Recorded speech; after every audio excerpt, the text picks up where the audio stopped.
हमारे बचपन में जो सब्जी सबसे ज़्यादा खाने को मिलती थी वो थी लौकी। शुरुआत में अच्छी नहीं लगती थी, लेकिन धीरे धीरे अच्छी लगने लगी। और ये लौकी ये कहकर खिलाई जाती थी कि लौकी से खून बनता है। और जब बच्चे थे हम लोग तो उस पर जब नाखून मारते थे तो उसमें से जो पानी निकलता था वो थोड़ी देर बाद लाल रंग का हो जाता था। तो यही कि जो लौकी है बिल्कुल वैसा ही, उतना ही खून बनेगा हमारे शरीर में।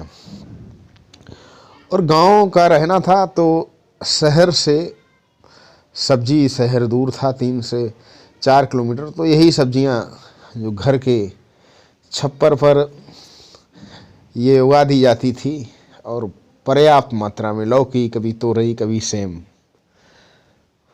हो जाती थी। तो और वैसे ये अरहर की दाल, लौकी, आलू, गांव के लोगों का यही भोजन होता है। और हरी सब्जियां कभी गलियों में बिकने आ गई तो ठीक है, वरना ऐसी लौकी से काम चलाना होता था।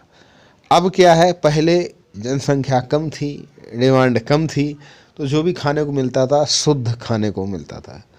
और विगत 10 से 15 वर्षों में ये भी सुनने को मिलने लगा कि जब से पहले सब्जियां कोई खेतों में नहीं उगाता था, यही इधर उधर कहीं छप्पर पर कहीं थोड़ी बहुत किसी ने कर दी, लेकिन जब व्यापारिक रूप से इसकी खेती होने लगी, सब्जियों की खेती की, पूरे पूरे खेत में सब्जियां ही, तो वहाँ फिर इससे आर्थिक लाभ हेतु किसान लोग, ये भी सुनने में आने लगा कि इसमें इंजेक्शन लगाकर इसकी पैदाइश, यानी कि रात में बहुत छोटी लौकी होती है और सुबह तक बड़ी लौकी हो जाती।